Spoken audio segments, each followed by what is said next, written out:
What in-game wagering is for folks that have the sports books on your phone. You're sitting there watching a game.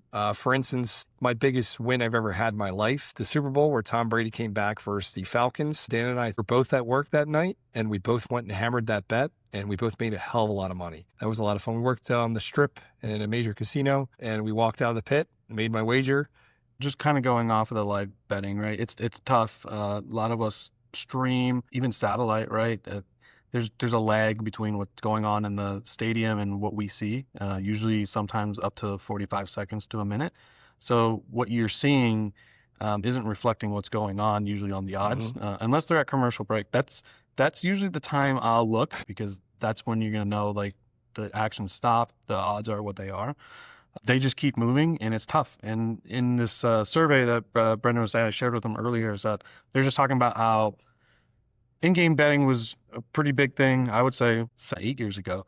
But over time, like, it's just kind of dwindled down. I think it's been poor experience for a couple of reasons. Sportsbooks are making you pay more for it. It's very poorly priced, like minus 115, minus 120s. No one likes paying that stuff. So they've kind of pushed that market out. And then cutting the cord kind of concept with the streaming and stuff, it's just been really, really hard for people to enjoy that experience like maybe it used to be. Cable's essentially your best when it comes to that latency issue. Yeah, you're preaching to the choir. Oh yeah, you're like an hour and a half behind. I mean, I don't even really talk to you sometimes unless you're on the same channel. Like I have some shady overseas streaming service that I pay like $5 a month, and I have 7,000 channels. So NFL, if you're listening, don't shut me down. I need that service for $5. So don't shut me down, man. I'm the king of making a pregame bet.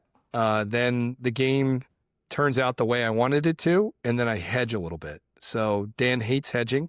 I like guaranteed money, so I'm a little bit less aggressive. I don't just let my shit ride. I hedge a little bit, and sometimes I middle it. That's my goal. So the whole like trying to middle, it's tough. It's a tough, that's a tough world to live in without really A, knowing what you're doing, and B, understanding kind of pregame what the, I guess, odds or what the expectation was before the game. Once you get over go over what middling is.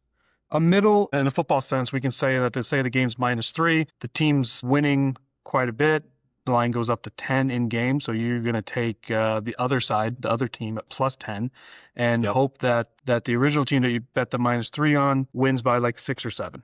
And then that way you win both sides. So you got a little bit on the underdog and on the favorite. Go home happy. It's a lot of fun to chase the middle. Dan's right. If you're not versed in it, the line's always changing. You have to stay in tune with that too. And you have to watch the sway of the game. Key injuries that wait for key moments in the game where the momentum's there that sports books don't pick up. Sometimes they miss out on that human element. AI's getting better and better, and they are keeping up with the lines. They're pretty damn good at it. Well, so there's a reason why all those casinos look so beautiful.